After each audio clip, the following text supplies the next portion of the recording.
Supaya Anda tahu dulu positioningnya. Kita itu nggak kalah.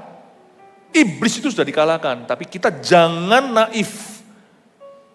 Karena belum mereka itu diringkus dan dilempar ke jurang maut. Jadi sekarang setan masih keliaran. Kita tinggal seplanet nih ceritanya. Makanya itu nggak mudah. Jadi orang Kristen nggak dibuat gampang. Banyak orang yang kerasukan, kesurupan, yang nampaknya nggak kerasukan pun mereka sedang disetir sama siapa kita tahu. Maka kita tidak boleh kita buta diam. Dan setan tidak bekerja hanya lewat satu produk. Jalan ke sorga itu sempit. Jalan yang ke neraka itu lebar. Produknya setan itu banyak.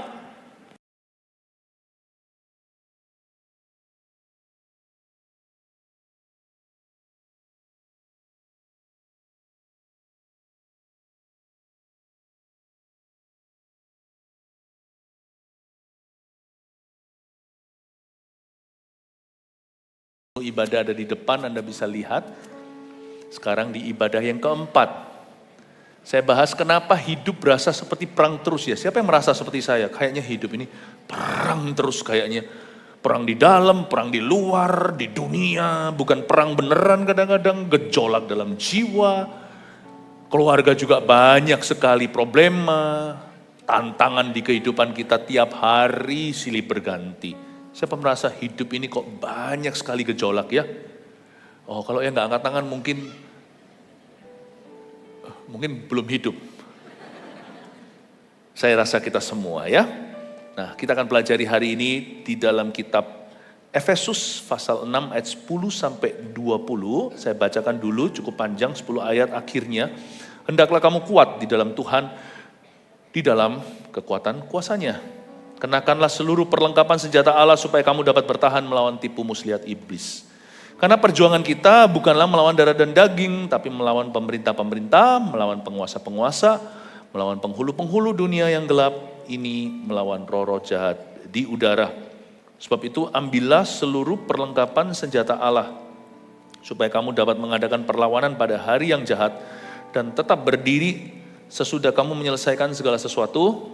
Jadi berdirilah tegap, berikat pinggangkan kebenaran, dan berbaju zirahkan keadilan. Kakimu berkasutkan kerelaan untuk memberitakan Injil damai sejahtera.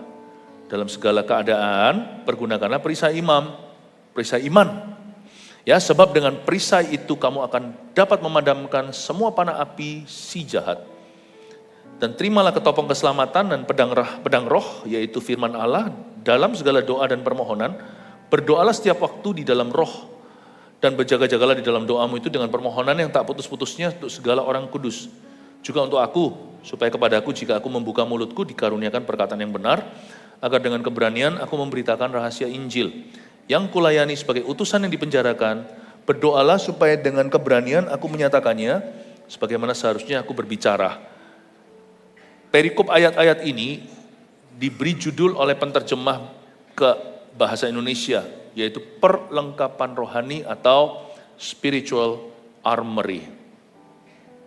Kita lihat ayat 10 akhirnya, katakan akhirnya. Akhir dari apa? Ini kalau kita baca, ini adalah akhir dari surat Paulus ke Efesus tentunya, tapi di situ Paulus bicara soal hubungan keluarga, ya, bicara tentang sukses di dalam dunia kerja, keberhasilan menjalin hubungan atasan bawahan, tentang manusia baru, tentang doa, tentang kasih karunia. Akhirnya, setelah kita menerima keselamatan, kita dimuridkan, digembalakan, kita belajar mengambil keputusan yang benar, berbuat baik, karena itu memang pengajaran Kristus, mengasihi, melayani. Setelah kita belajar ikut kelas, di GMS ada MSJ, My Spiritual Journey 1, terus kita belajar juga CG Training, segalanya, semua, it comes down to this akhirnya. Kita nggak bisa mengelak, kita nggak bisa menghindari. Di depan ada peperangan rohani. Setan nggak akan tinggal diam setelah Anda diselamatkan. Dan setelah Anda berdoa misalnya untuk keselamatan keluarga Anda, he will not remain quiet, dia nggak akan diam. Anda klaim berkat Tuhan, berkata terima kasih Tuhan, aku percaya bahwa Tuhan menyediakan bagi kami sekeluarga, dia akan mencoba untuk mencuri berkat itu. Anda mau ajak seseorang ke gereja, Anda sudah baik-baikin, sudah taburkan kasih, lalu tiba-tiba ada perlawanan. Ada satu realita yang tidak boleh kita buta. Memang ada peperangan rohani selama kita masih berada di sisi sini, bukan di sisi eternity atau kekekalan sana. Selama kita masih di sini, ini dunia masih belepotan dengan dosa dan penuh dengan kuasa kegelapan. Ada berapa banyak jumlah roh jahat? I don't know. Saya nggak berani mendahului firman, tapi coba mikir ya. Jangan berapa, gini aja deh. Ada berapa jumlah malaikat ya yang Tuhan ciptakan ya. Tuhan tidak ciptakan malaikat lagi. Tapi yang sudah ada sebelum bumi dan manusia ada di dunia. Di sorga, Tuhan menciptakan malaikat itu berapa ya banyaknya ya. Kita lihat aja untuk setiap anak. Yesus sendiri mengatakan ada seorang malaikat melihat wajah Bapa. Berarti pasti lebih dari populasi bumi. Jadi memang berjubel-jubel dunia ini penuh dengan setan dan iblis.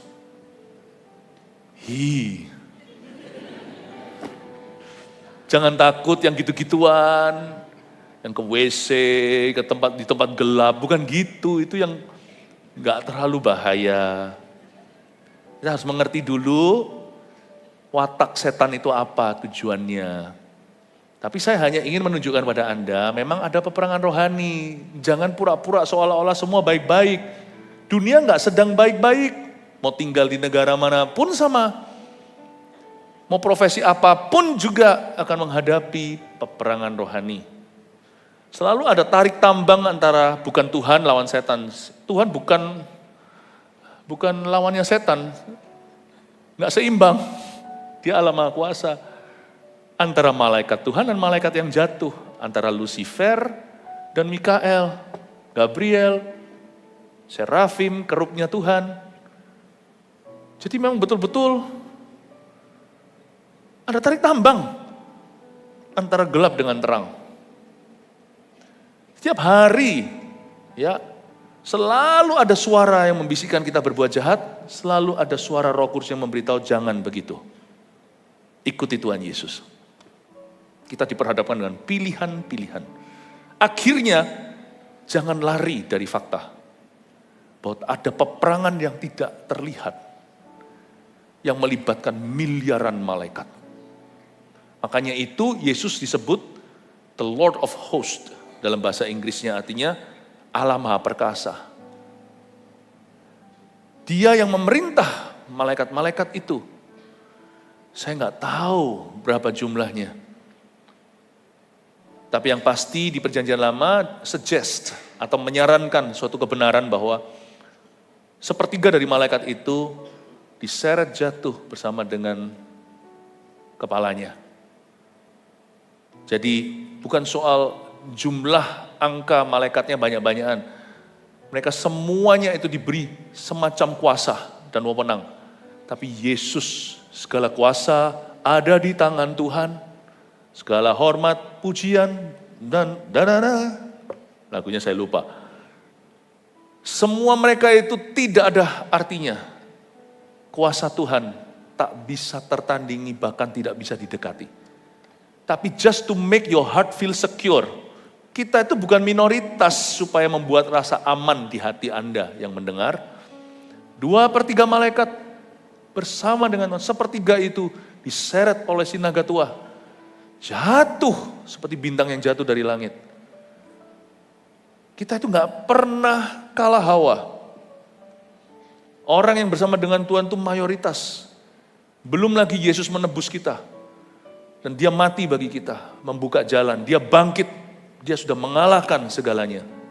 Segala sesuatu sudah ditaklukkan di bawah kakinya. Dan belum lagi Paulus menulis di Roma 8, engkau dan aku, karena kasih Yesus kita gak terpisahkan. Kita lebih dari pemenang, bukan hanya bisa menang dalam hidup kita. Kita bisa memenangkan orang lain pula. Supaya Anda tahu dulu positioningnya. Kita itu gak kalah. Iblis itu sudah dikalahkan, tapi kita jangan naif. Karena belum mereka itu diringkus dan dilempar ke jurang maut. Jadi sekarang setan masih keliaran. Kita tinggal seplanet nih ceritanya. Makanya itu nggak mudah. Jadi orang Kristen nggak dibuat gampang. Banyak orang yang kerasukan, kesurupan, yang nampaknya nggak kerasukan pun mereka sedang disetir sama siapa kita tahu. Maka kita tidak boleh kita buta diam. Dan setan nggak bekerja hanya lewat satu produk. Jalan ke sorga itu sempit. Jalan yang ke neraka itu lebar. Produknya setan itu banyak. Kalau setan itu bank, dia punya banyak produk. Ada tabungan, tahapan, apa segalanya. Kalau dia mainan, itu dari mainan dewasa sampai mainan anak kecil, mainan yang benar, mainan yang haram. Dari mainan yang bahaya, termasuk mainan yang nggak rasanya nggak apa-apa, dia punya semuanya. Kalau makanan, dia merambat ke semua jenis makanan. Lebar. Kita kira setan hanya ada di luar gereja, ternyata kadang-kadang di dalam gereja dia menaburkan lalang di tengah-tengah gandum. Dia juga bisa mengadu domba. Dia juga bisa masuk lewat dia bolos yang bersuara seperti membisikkan ke Petrus. Rasul dibisikin, murid Yesus langsung dibisikin, janganlah Tuhan, lu jangan naik ke, Tuhan jangan naik ke salib lah, bukan gitulah. Kau memerintah aja, kau jadi rajanya orang Yahudi, kalahkan Romawi. Masuk politik aja Tuhan. Tuhan bilang, enyah kamu memikirkan pikiran manusia. Dia bisa masuk lewat pikiran manusia. Lewat roh kepahitan, lewat gosip. Roh pemecah belah. Gak ada tempat aman. Kita mau liburan. Senang. Kita udah nabung lama nih. Kita mau liburan, akhirnya ada kelegaan finansil. Kita sudah hitung lama sekali, tiba-tiba sakit. Atau pergi pula, geger. Gak tahu gimana di jalanan gitu, semua sudah mulus, semua sudah direncanakan, ternyata ada gimana. Ngomong sama customer service, waktu check in tiba-tiba berantem sama staff, ya staffnya penerbangan. Gimana? Udah, moodnya udah berubah, papa udah emosi, udah sisa liburan 1 minggu, murung terus padahal udah direncanakan 2 tahun. Ada setan bayang-bayang yang tabur-tabur ke kepala papa, roh amarah. Makanya itu gak bisa. Rohani itu gak boleh cuti. Mau pas libur juga gak boleh. Mau pas di gereja juga tetap harus waspada, harus jaga hati. Belum lagi pulang gereja, di parkiran udah geger sama orang. Turun sama-sama jemaat, shalom, shalom, apa shalom? Barat ini mobil saya, ya. Oke, gimana nih caranya? Ya. Mudah. Saya kira di gereja bebas. Gereja itu portalnya sorga, artinya gerbang maut tidak menguasainya. Tetapi orang yang masih tinggal di reception, di lobby area itu masih bisa pergi, masih bisa jatuh. Karena kita belum ke sorga, kita belum lewat imigrasi, yaitu mati. Gerbangnya memang tidak bisa dikuasai, tempat itu tetap suci, tapi orang-orang di sana semua nggak suci. Nggak semuanya suci, nggak semuanya, ada pula yang pernah suci tapi nggak mau lagi disucikan, tidak mau lagi continue.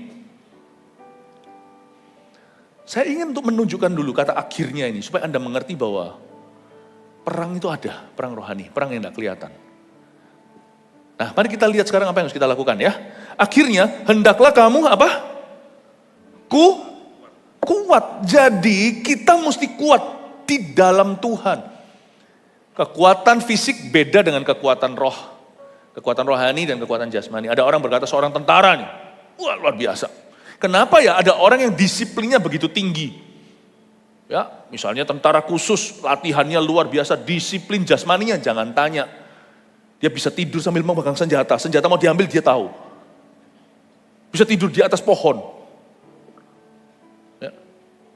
Wah, disiplinnya luar biasa. Tapi kok nggak bisa tahan nafsu ya? Bisa ada simpanan dan selingkuh. Aneh ya, kekuatan yang ada padamu karena latihan militer itu, yang mendidik Anda sehingga fisik Anda kuat, sehingga Anda bisa dibangunkan di jam berapapun juga, latihannya gitu. Mandi air yang dingin sekali, Dan cuman hanya berapa menit harus selesai semua kelar, kalau nggak gitu dihukum. Wah, luar biasa, dan dia punya percaya diri kalau aku bisa kalahkan, kuasai semua tantangan jasmani. Aku pasti juga bisa disiplin secara rohani, tapi dikit-dikit sama Tuhan mundur. Aneh ya, ternyata kekuatan jasmanimu tidak berlaku di alam roh ya. Makanya Yesus berkata apa?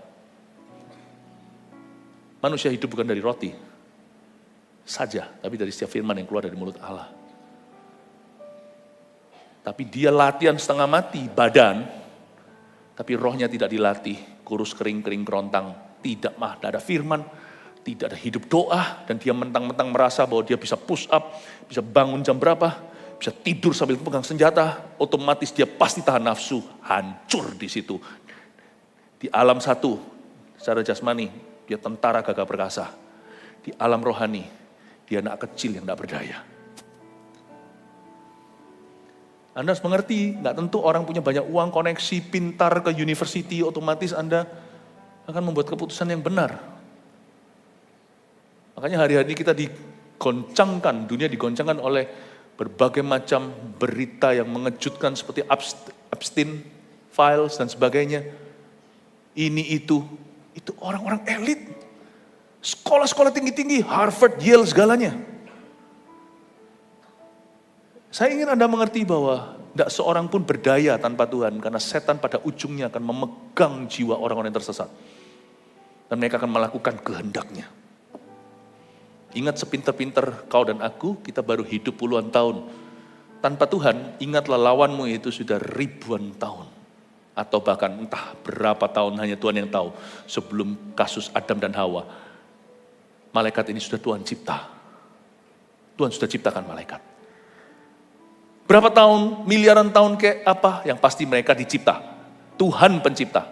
Tiada awal, tiada akhir, itulah Alfa Omega. Tapi malaikat ada awalnya. Dan setan ada akhirnya di lautan api. Dia tidak mati, tapi dia binasa. Akhirnya, hendaklah kamu kuat di dalam Tuhan. Jadi poinnya di sini, kita harus kuat secara rohani. Katakan pada dirimu sendiri, aku harus kuat secara rohani. Ya, supaya tujuan Allah tercapai dalam hidupmu, supaya Anda tidak tersesat pada akhirnya. Dan bukan hanya kita harus kuat di dalam Tuhan, tapi juga di dalam kekuatan kuasanya. Apa bedanya? Kuat itu nggak bisa sendirian.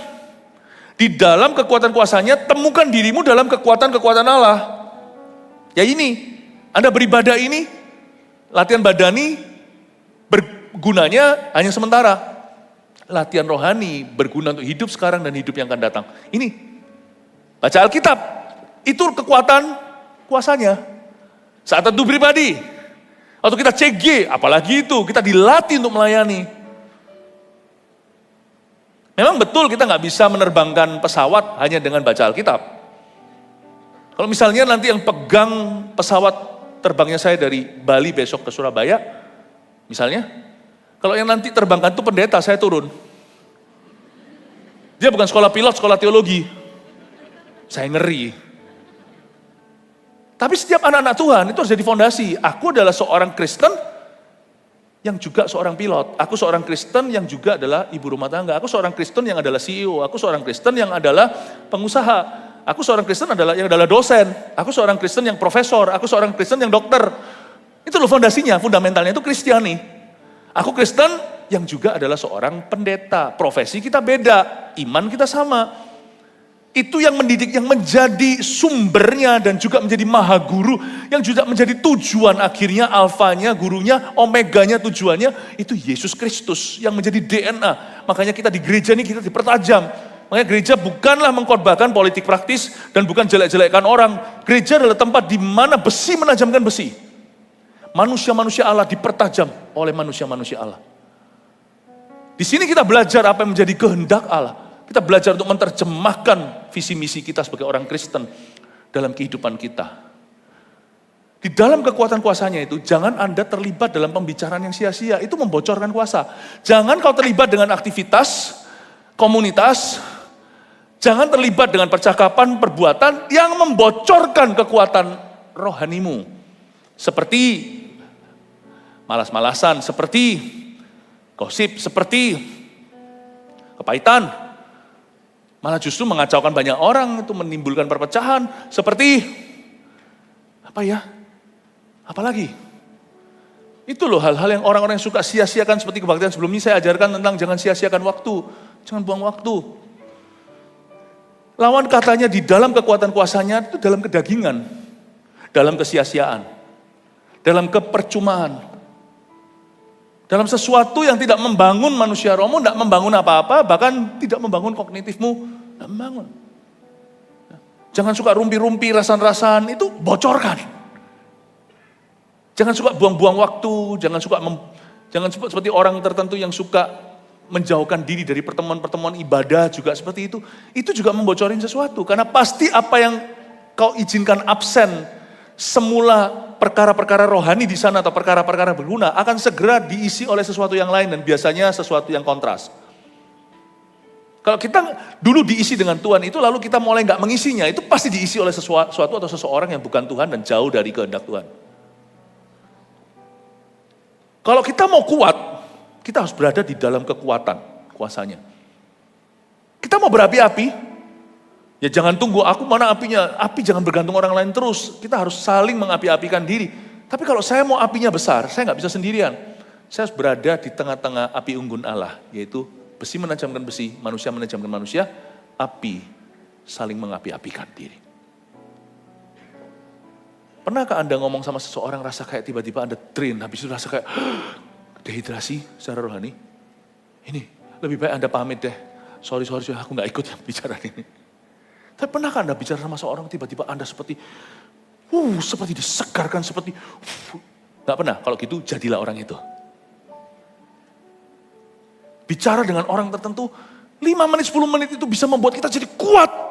Aku tadi itu udah agak lemah. Tapi tiba-tiba dikuatkan ngomong sama orang itu sebentar. Tapi pernahkah Anda kuat, tapi Anda buka celah, Anda ngomong sama orang dan Anda entertain itu, Anda manjakan lama-lama, 10 menit kemudian, 10 minutes later, Anda lemah lunglai. Mari kita don't be foolish, jangan jadi orang bodoh. Jangan kau bocorkan, izinkan kekuatan rohanimu itu bocor. Karena you need that for the long run, Anda butuh itu untuk waktu yang lama. Tanpa kekuatan rohani, gimana kita bisa besarkan keluarga yang takut akan Tuhan? Gimana kita bisa jalankan pelayanan? Gimana kita bisa bekerja tanpa tuntunan Roh Kudus di dalam diri kita? Ya, kenakanlah seluruh perlengkapan senjata Allah, ayat 11, supaya kamu dapat bertahan melawan tipu muslihat iblis. Senjata iblis yang paling nomor 1 itu bukan nuklirnya iblis bukan nuklir, itu tipu muslihat. Seperti magician, seorang tukang magic. Setan itu senjata paling ampuh adalah deception. Dusta, tipu muslihat. Baik dusta yang kau pikirkan, itu bukan pikiranmu, itu pikiran setan. Tuhan gak peduli. Langsung tengking kayak gitu dalam nama Yesus. Lama-lama kita percaya, itu jadi teologi, jadi doktrin kita. Ya memang Tuhan gak pernah pedulikan. Dia gak bisa langsung mencurimu. Dia membuatmu kecewa dulu. Lebih gampang nanti gak usah dicuri, Anda akan memihak ke setan pada waktu kesempatannya datang.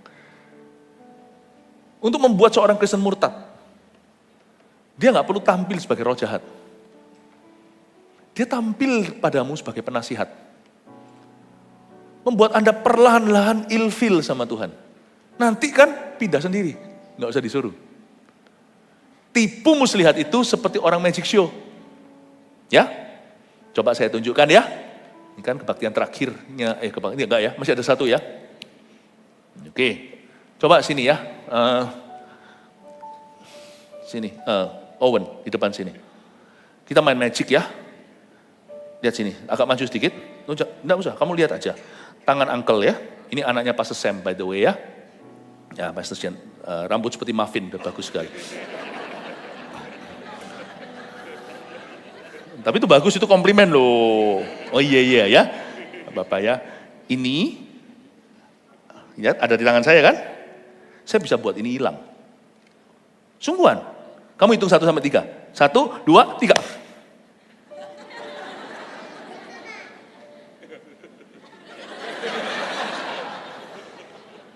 Wow, kok bisa ya? Tahu nggak gimana caranya? Tipu muslihat. Kamu sudah tahu, jangan pura-pura enggak tahu. Terlalu baik kamu, enggak mau mempermalukan uncle. Kamu tahu tuh dilempar di belakang muffin itu, di atas muffin tadi. Thank you Owen, you play along. Tutupnya itu enggak pernah hilang. Tapi saya buang dengan tangan cepat. Itu magic show yang paling parah tadi. Saya memang enggak bisa, cuman memberi ilustrasi saja. Ya, tapi Anda tahu kan maksudnya? Apa yang nampak? Nggak seperti yang kelihatan. Itulah muslihat. Nampaknya hilang. Padahal nggak pernah hilang. Nampaknya ada, padahal itu masalah nggak ada. Ada orang yang suka mengada-ngada. Makanya nanti muncul berbagai macam penyakit mental. Nyusul dengan itu kalau orang suka berbohong dan suka entertain atau manjakan dusta. Lama-lama dia masuk ke halusinasi. Sayang dong seumur hidup buat bubur halusinasi.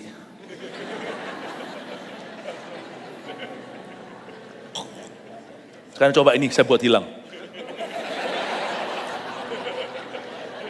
Tipu muslihat itu ada batasnya. Sebentar lagi kepala basah, dia tahu bahwa itu semua hanyalah magic trick. Setan tidak bisa menciptakan. Setan tidak bisa berbuat banyak, dia punya kuasa memang.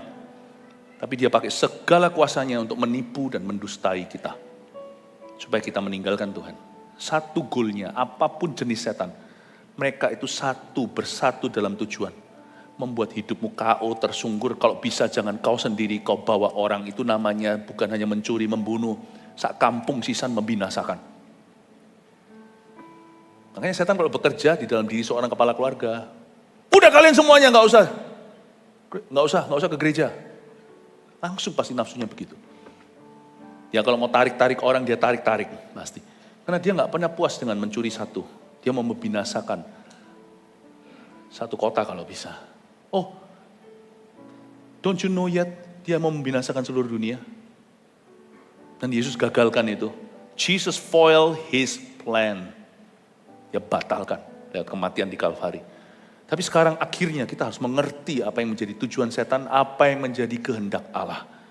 Karena perjuangan kita ayat 12 bukanlah melawan darah dan daging, tapi melawan pemerintah-pemerintah, melawan penguasa-penguasa, melawan penghulu-penghulu dunia yang gelap. Ini melawan roh-roh jahat di udara. Coba lihat ayat 12, itu rankingnya setan. Kita enggak usah masuk terlalu dalam, ya boleh kira-kira tahu bahwa setan itu ada berbagai macam ranking wewenang dan juga kemampuan. Mereka punya differing abilities atau kemampuan yang berbeda. Tidak usah masuk ke seluk-beluk setan. Bahaya masuk ke sini. Nanti segala macam pengajaran aneh-aneh muncul. Tapi intinya saya berikan penjelasan sekilas. Tapi pada dasarnya ayat 12 hanya menunjuk bahwa setan itu suatu kerajaan yang kompleks. Dia tidak seperti, hanya gentayangan horror movie. Itu nggak ada artinya yang gituan. Yang gentayangan, yang tuyul, tuyul gitu. Yang gitu-gituan gitu ya.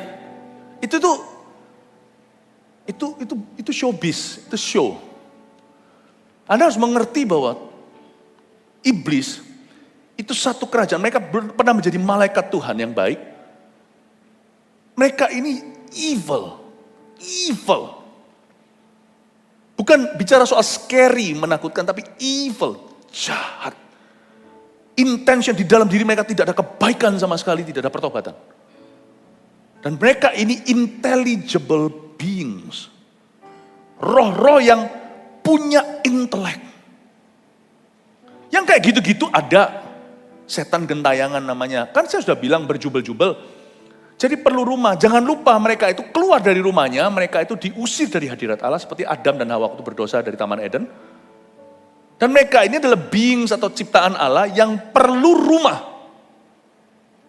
Dan tubuh mereka terkutuk. Tubuh roh mereka ini terkutuk, mereka jadi jelek. Makanya sekarang jelek-jelek, gak ada setan yang gimana. Itu karena Allah tidak berkenan atas mereka. Mereka menjadi accursed beings. Accursed. Makhluk yang terkutuk. Meskipun mereka seringkali tampil sebagai malaikat terang. Ya, bisa meniru di dalam suatu rumah yang ada hantu misalnya. Bisa meniru suaranya majikan, suaranya pembantu, segalanya. Makanya kita mesti bersihkan yang gitu-gitu. Ada hikmatnya juga untuk setan yang gentayangan gitu. Saya kalau selalu datang ke sebuah hotel, kan kita nggak tahu siapa yang tinggal, bukan superstitious, saya nggak tunggu sesuatu terjadi. Nggak usah tunggu sampai ditindih, atau terjadi miskomunikasi suami istri, atau sakit, atau apa. Saya datang tuh selalu sudah kebiasaan, anak-anak saya juga, semua kita untuk doa, sucikan, kuduskan, aku usir setan ini keluar dari ruangan ini, pergi ke kamar sebelah, jangan.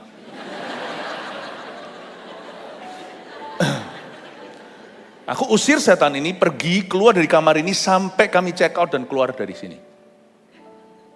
Sampai kami check out. Sampai kami check out. Ya. Nah, sampai check out di dalam nama Tuhan Yesus Kristus. Saya usir. Setelah itu nggak usah beritahu, habis itu kamu tinggal mana? Saya nggak peduli. Tapi Alkitab mengatakan kalau setan diusir pergi dari satu rumah, dia pasti akan kembali cek kalau rumah itu bersih tersapu, bukan holy. Tapi bersih tersapu itu tidak terisi, dia akan kembali membawa 7 roh lebih jahat. Dia suka pergi ke tanah-tanah gersang. Makanya itu jangan heran, ada banyak sekali footage tentang orang-orang yang di hutan lah, ngalam penampakan. Gitu aja kok heran sih, pasti banyak lah. Tempat-tempat kosong, tempat-tempat ini, makanya itu tempat. Biasanya kalau mau kita tempati semana, kita harus doakan. Nggak usah takut-takut, ada setan, nggak usah. Saya pernah sekali di Thailand pada waktu itu, saya doa gitu sampai check out. Nah, check out beneran, sudah check out kita tinggal pergi. Tapi kemudian saya waktu itu mungkin, saya pingin ke kamar mandi sebentar. Saya ngomong sama receptionnya, untung baik. Saya bilang, bisa nggak sebentar aja, toh kuncinya masih di saya. Udah check out ini, udah selesai check out. Udah. Kan kuncinya masih di saya ya. Jadi saya ambil dulu ya, boleh ya, saya pakai sebentar aja 10 menit untuk freshen up. Saya bentar lagi, nanti pulangnya masih ditunda atau gimana. Oke, orangnya baik. Ya. Oke, saya pergi, kan sudah check out ya. Saya masuk ke kamar, gak takut ya kayak gini ya. Yang gitu-gitu jangan ditakuti. Gak apa-apa ya. Saya buka kamar itu, saya lihat ada yang pet di kamar. Oh iya ya, saya tadi dibilangkan sampai check out.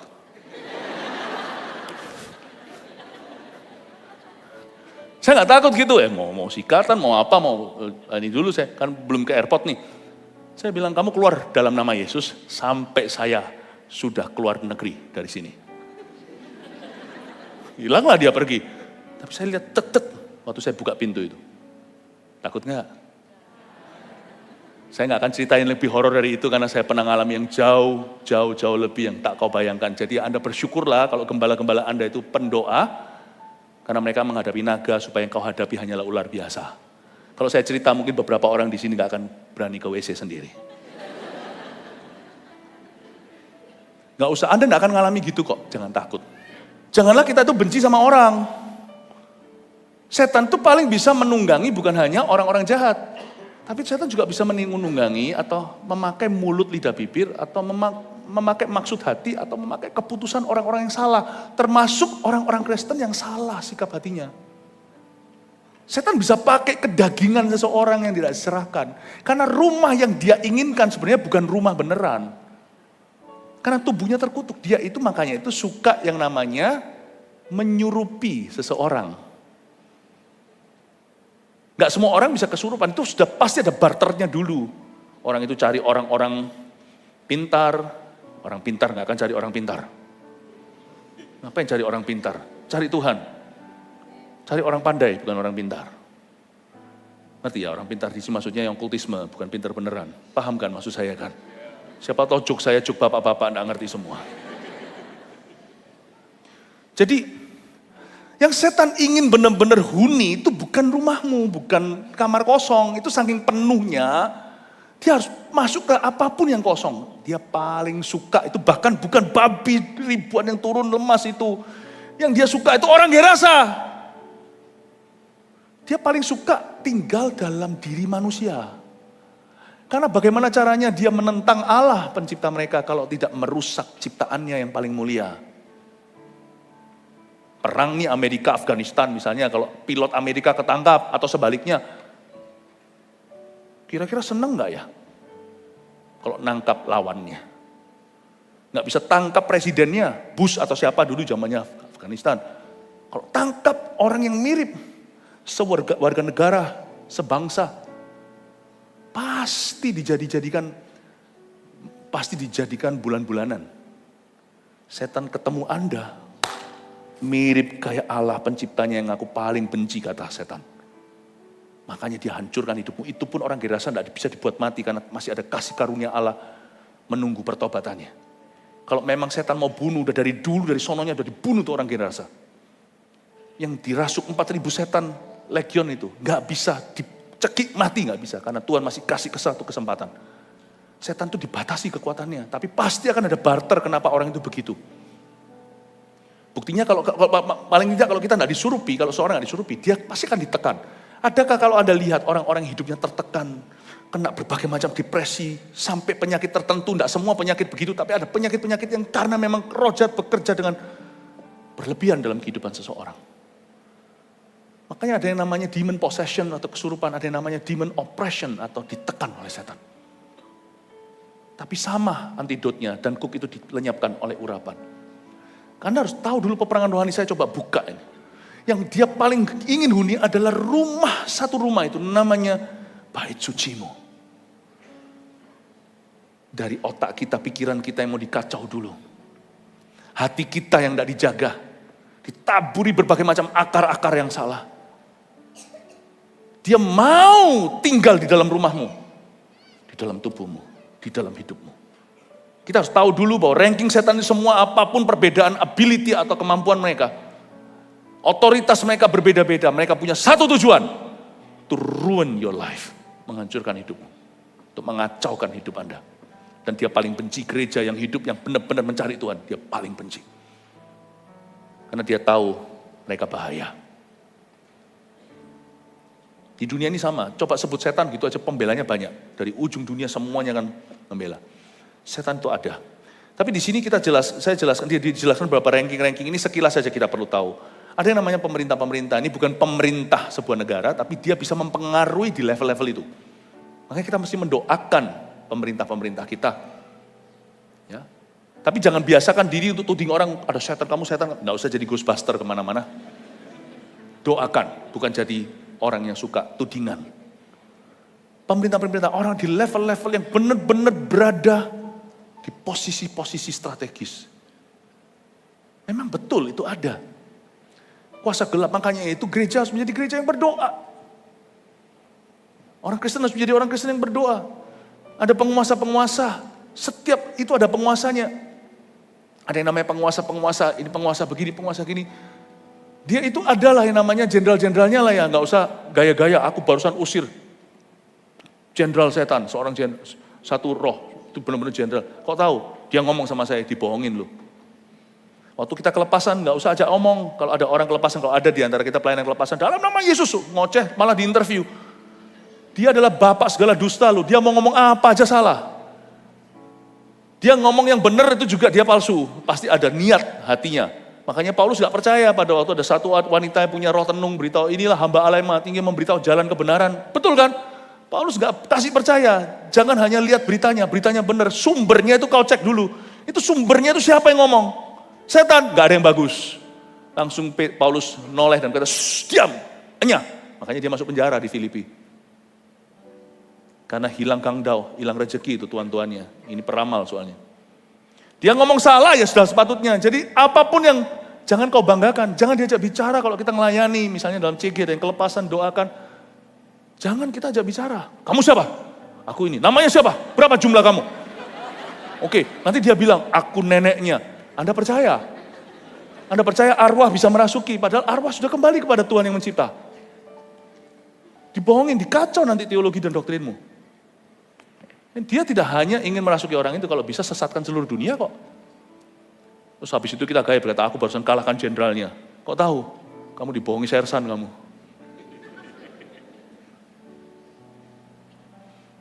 Ngerti ya? Nangkep ya Bapak Ibu? Tapi setan punya jenderal-jenderal penguasa-penguasa. Penguasa ini. Setiap jenis dosa itu ada penguasanya. Ada penghulu-penghulu. Penghulu-penghulu itu yang penunggu-penunggu itu. Itu juga ada. Dan juga roh-roh jahat di udara. Sudahlah kita nggak usah masuk ke seluk-beluk setan, hati-hati nggak usah masuk ke situ. Jangan ada yang pakai ayat ini lalu berkata, oke kita bangun deliverance ministry. Jangan bangun deliverance ministry. Bangun ministry. Deliverance kelepasan. Dan tanda ini akan menyertai. Mereka akan mengusir roh demi namaku. Mereka bicara bahasa baru segalanya itu nanti akan menyertai. Apa yang menyertai penyertaan jangan jadikan ministry. Nanti jadi aneh-aneh. Aku memang spesialis, tulis di kartu nama saya. Siapa? Spesialis, pendeta pengusir setan. Kemana-mana ada setan di atas kepalamu. Setan. Jangan begitu. Jangan dijadikan ministry. Apa yang merupakan tanda. Kalau Allah menyertaimu, setan akan tahu. Nggak usah kita ngaku-ngaku. Amin. Nangkap dulu ya, saya tunjukkan tentang peperangan rohani. Supaya Anda mengerti. Ya. Gimana Pastor Philip, rumah saya kayaknya ada gangguan nih. Rohmu akan merasa, bukan hanya seorang. Kalau di sana ada lebih dari satu anak Tuhan, yang lain akan merasa juga. Gampang, doa aja. Ayub berkata seperti ini. Setan, Tuhan tanya sama setan di kitab Ayub. Kamu dari mana? Dari menjelajah anak-anak manusia, menjelajah bumi. Jadi setan itu memang betul-betul cari-cari kesempatan dalam kesempitan seperti singa yang mengaum-ngaum hendak menerkam korbannya. Jadi kadang-kadang kalau memang di rumah Anda ada gangguan, tidak selalu itu semua setan ya. Tiba-tiba masak, tiba-tiba wah terjadi meledak karena air panasnya keluar semuanya. Bukan karena setan, tapi karena siapa yang masak tadi itu lupa cek-cek Instagram. Nggak tepat pada waktunya untuk scrolling, pas lagi masak sesuatu langsung. Nggak semua salahkan setan, memang kadang-kadang kelalaian. Tetapi memang kadang-kadang kalau itu memang roh jahat, gampang kumpul aja dalam nama Yesus, Anda rasa nggak? Mantap, minta tolong sama CGL Anda. Ya, berapa kali tempat yang ada setannya gimana, ada gangguan segalanya, dijadikan tempat CG, sudah selesai kok. Semua tempat berhantu harus menjadi gereja. Ya nggak harus jadi gereja, tetapi mengerti maksudnya. Kalau tempat itu menjadi tempat anak-anak terang hilang sendiri. Tapi memang kita harus usir ya. Ya, saya belajar sesuatu bahwa waktu saya doa sudah biasanya, ternyata waktu di Thailand itu, ternyata setan itu nurut dengan perintah kita. Setelah check out ya saya juga nggak bisa gimana, setelah check out dia kembali ya, bukan urusan saya yang naik ke atas setelah check out kok, ya sudah ngerti maksud saya. Dan saya ralat, saya bilang, keluar kamu sekarang, aku mau cuci muka. Tinggalkan kamar ini sampai kami sudah tinggalkan Thailand. Ya. Sebab itu ambillah seluruh perlengkapan senjata Allah ayat 13 supaya kamu dapat mengadakan perlawanan pada hari yang jahat itu dan tetap berdiri sesudah kamu menyelesaikan segala sesuatu. Triknya di mana? Kita akan masuk ke perlengkapan senjata Allah lalu dengan itu saya selesai. Tapi kita lihat dulu ayat 13 ini penting sekali meskipun kelihatannya nggak signifikan. Sebab itu ambillah seluruh perlengkapan Allah. Kita sudah nggak sabar masuk ke ayat 14 untuk membahas perlengkapan-perlengkapan itu sesungguhnya. Tetapi kalau ayat 13 ini kita nggak baca seksama, kita akan kehilangan satu pewahyuan berharga. Sebab itu ambillah seluruh perlengkapan senjata Allah. Tunggu, coba lihat ayat 10. Akhirnya hendaklah kamu kuat. Ayat 13, sesubab itu ambillah seluruh perlengkapan senjata Allah. Ayat 10, hendaklah kamu kuat. Gini ya, pernah bayangkan nggak? Tentara-tentara termasuk TNI, luar biasa kan? Itu pegang senjatanya, itu berapa kilo? Di sini ada TNI nggak? Angkat tangan. Adakah tentara di sini yang beribadah hari ini? Saya mau tanya itu ranselnya berapa kilo? Pakai ranselnya itu, isinya itu, kelihatannya biasa gitu ya, coba deh. Pegang ini, pakai ransel begitu, lari kilo-kilo. Mereka nggak bisa pakai perlengkapan senjata Allah, ini ada beratnya. Bukan hanya berat-berat, ini ada beratnya. Bootsnya itu brak, brak. Itu bukan sepatu jogging. Sebelum kau pegang perlengkapan senjata Allah, akhirnya hendaklah kamu kuat. Bagaimana Anda bisa angkat peralatan berat kalau Anda tidak kuat? Banyak orang mau langsung peperangan rohani, nggak pernah baca Alkitab, nggak pernah berdoa, nggak punya kehidupan doa yang kuat, tidak dimuridkan, mau langsung beraksi, action, langsung mau jadi gagah. Jangan lupa perlengkapan senjata Allah itu sangat-sangat menentukan kemenangan. Tapi ada fundamentalnya yang harus dijaga. Dasarnya adalah tubuh tentara itu sudah kuat. Are you strong? Is your mind strong? Pikiranmu kuat. Kalau belum kuat, Temukan kekuatanmu di dalam kuat kuasanya. Banyak orang gak membangun kekuatan rohaninya. Dia rapuh, lalu ambil perlengkapan senjata. Paling bahaya adalah senapan tembak. Saya gak mengerti. Saya dulu sama Pastor Adrian pada waktu pelayanan di Amerika 10 tahun, belasan tahun yang lalu, saya diajak sama teman di antara break gitu ya, ada refreshing orang Amerika yang suka nembak. Saya diajak. Oh, tembak segini toh loh. Oke. Ini bukan tembak, ini tembak di range ya, bukan yang begini aja, yang gitu. Kalau film-film dulu kecilnya kan kita lihat itu kan gampang ya. Zaman-zaman saya kecil itu suka film-film yang Glenn Boss, yang Hongkong itu, yang Chow Yun Fat itu bisa tembak itu sambil miring. Wah bisa sambil.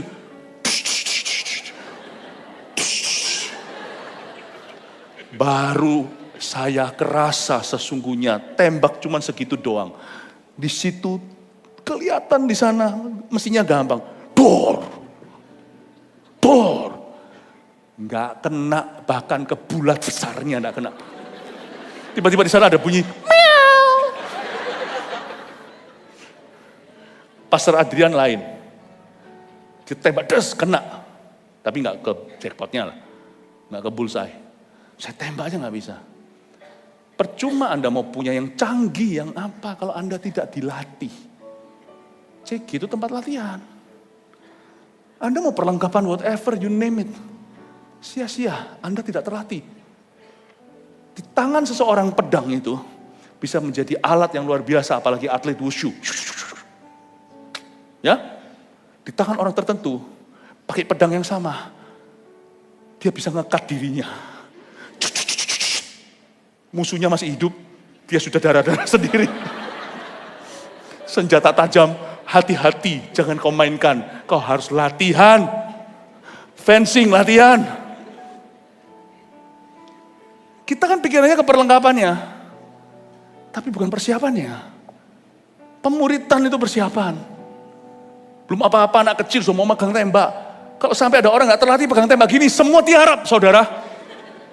Kita gak tahu itu peluru kemana. Tapi kalau di tangan tentara khusus, aman itu, dor. Dia ngerti gimana nembak. Latihlah. Jadikan gereja tempat latihan itu. Yang nanti untung adalah hidupmu, karena hidupmu akan kuat. Amin Bapak Ibu. Lanjut cepet ya ke perlengkapannya ya. Oke, apa aja perlengkapannya? Kita lihat ayat 14, jadi berdirilah tegap. Positioning. Posisi itu penting. Berdiri tegap itu artinya tidak boleh ada rasa takut. Hal pertama yang Anda serahkan sebelum jadi tentara Allah, serahkan ketakutanmu pada Tuhan.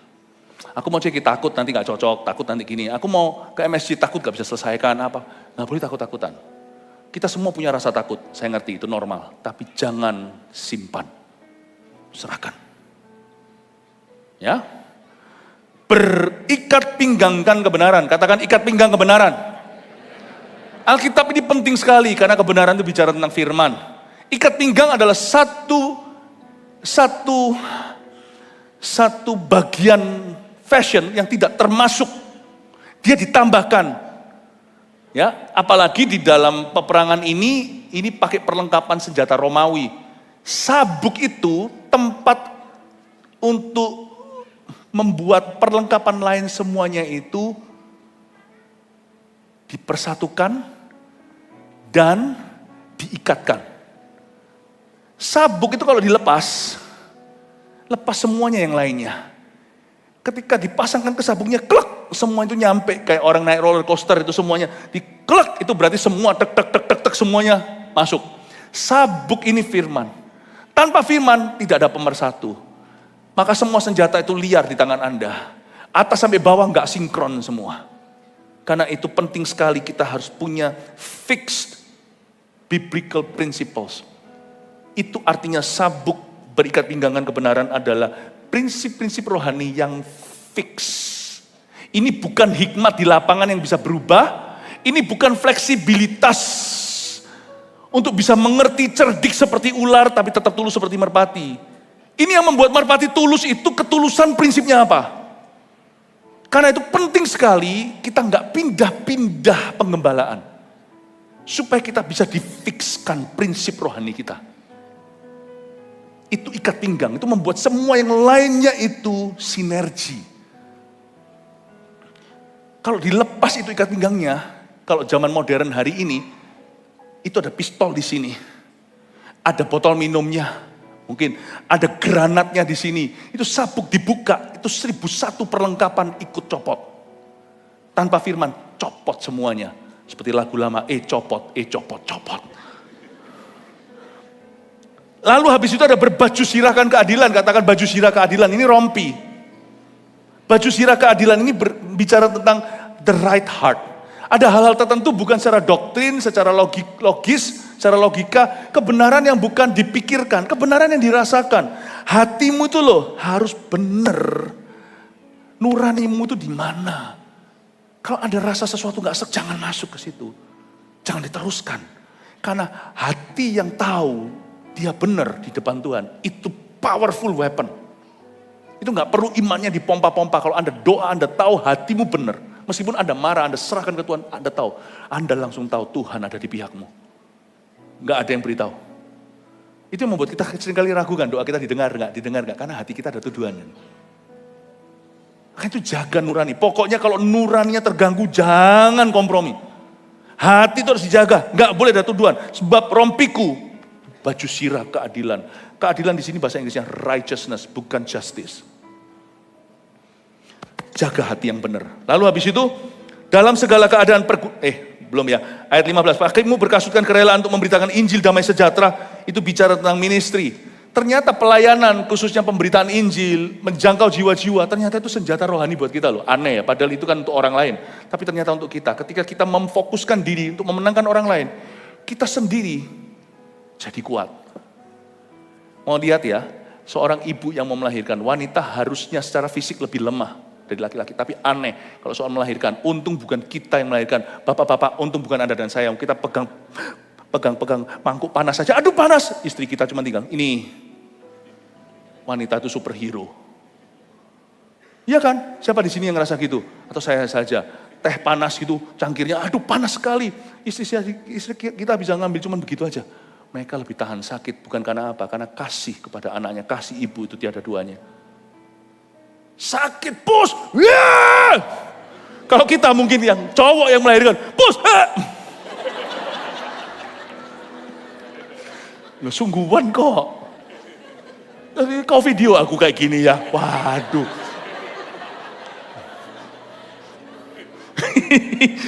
Untung loh anak-anak, kalian, Owen kamu diberitahu sama papa apa? Kamu dilahirkan dari papa ya? Bukan, dari mama.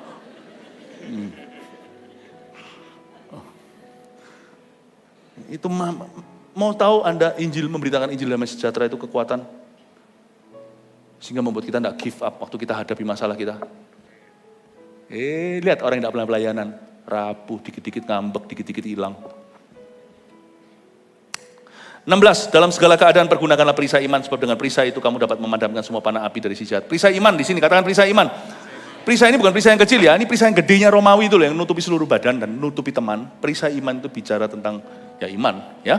Lanjut, dan terimalah ketopong keselamatan dan pedang roh, yaitu firman Allah. Coba sekarang beritahu ketopong keselamatan. Tuliskan ketopong keselamatan itu apa? Safe and godly thoughts, pikiran-pikiran. Ya, semua yang benar, semua yang mulia, adil, kudus, dan yang manis, pikirkanlah semua itu. Semua yang benar, lagu kita kan juga ada itu. Semua yang benar, semua yang mulia, semua yang adil dan suci. Terus, semua yang manis dan sedap didengar. Semua kebajikan yang patut dipuji. Pikirkan semua itu. Hati-hati pikiran impor. Pilih-pilih, oh sorry, mau masuk sini, visanya mana? Bener gak ini, adil gak ini, baik gak ini? Oh enggak. Emang gua pikirin, sorry ya, talk to my hand. Bicara ke tangan saya, don't talk to my ears. Karena dari sini langsung jatuh ke hati soalnya. Bodoh aku kalau aku masukkan virus. Maskernya itu harus ada. Terimalah ketopong keselamatan, jaga. Karena saya beritahu ya, medan perangnya kita menang itu mana? Medan perang kita lawan setan. Dan setan selalu bombardir tempat itu. Perhatikan. Sini. Bukan ini. Jaga hati dengan segala waspada. Betul. Breastplate of righteousness atau baju sirah. Tapi tahukah Anda, peperangan paling sengit di dalam hidup orang Kristen di sini. Berapa kali berapa ini loh. Di sini. Ini peperangan sengit. Ini medan perangnya. Kadang-kadang bukankah kita sendiri yang mengaku, hatiku mau, tapi pikiran kita menggagalkan kita, ya kan? Ini loh. Anda lihat gembala Anda. Perangnya itu dahsyat di atas.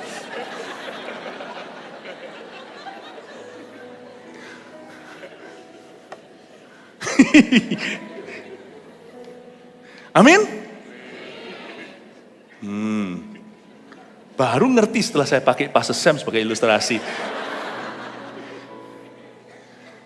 Ketopong keselamatan, selamatkan pikiranmu. Karena pikiranmu itu nanti produktif, enggak tergantung apa yang kau renungkan. Inilah yang ku renungkan setiap waktu. Nyanyian pujian dan pengagungan kepadamu. Biarlah manis kau dengar Tuhan. Tunggu dulu. Kok kita tahu manis kedengaran Tuhan enggak? Kalau enggak manis kau dengar ya berarti tidak manis didengar Tuhan. Nah gitu aja. Bukan berarti kita enggak bisa terima kritikan, bukan. Tapi caranya enggak menghalalkan segala cara. Manis kau dengar Tuhan dan hatiku bersuka karenamu. Pedang roh, katakan pedang roh. Pedang roh ini adalah spoken word. Kalau kita pikirannya udah dijaga, hatinya dijaga, spoken word, kata-kata kita tuh penuh kuasa, kita ngomong sesuatu. Bukan hanya spoken word itu, rema itu hanya dari firman atau ayat-ayat yang kita hafalkan, itu penting juga, kita gak bisa hafal seluruh Alkitab, tapi ayat-ayat yang tepat di setiap musim kehidupan itu hafalkan. Catat khotbah itu penting juga, poin-poinnya segalanya, karena meskipun itu bukan firman yang langsung ayat per ayatnya langsung, tapi dijabarkan itu membuat kita ingat akan ayat. Tapi kata-kata kita itu juga pedang roh. Kalau kita terus bilang gak bisa, ya itu pedangmu. Tapi kalau kita berkata, aku bisa, ada ayatnya, aku bisa melakukan segala perkara dalam Dia yang memberiku kekuatan. Beda, tenang gak apa-apa. Akhir bulan pasti Tuhan tolong kita. Kita hanya bekerja dengan sungguh-sungguh aja. Nanti lihat, pedang roh. Itu luar biasa. Dan berdoalah setiap waktu di dalam roh, dan berjaga-jagalah dalam doamu dengan permohonan yang tak putus-putusnya untuk segala orang kudus. Doa itu adalah senjata. Katakan doa adalah senjata. Tapi jangan doa hanya kalau lagi butuh. Kemarin waktu live streaming dari Surabaya Barat, saya juga ajarkan waktu kitab Nehemia. Doa yang spontan itu ada porsinya. Kita. Tapi setelah kita sudah membangun mesbah doa kita yang telaten, yang konsisten. Kalau kita itu membangun kehidupan doa kita, berdoa setiap waktu jadi possible. Kita itu bisa punya hubungan gak putus sama Tuhan. Meskipun kita gak doa terus ya, kita tetap bekerja, lakukan aktivitas kita sehari-hari, tanggung jawab kita. Tapi doa itu kita bawa. Tapi harus ada benteng-bentengannya. Pangkalnya itu harus dari doa, kehidupan doa yang mendalam dengan Tuhan yang sudah fix waktu. Berdoalah setiap waktu di dalam Roh Kudus. Oke, saya sudah selesai. 3 poin sini saya kasih. Nomor satu. Ya. Apa ini tadi? Judulnya apa?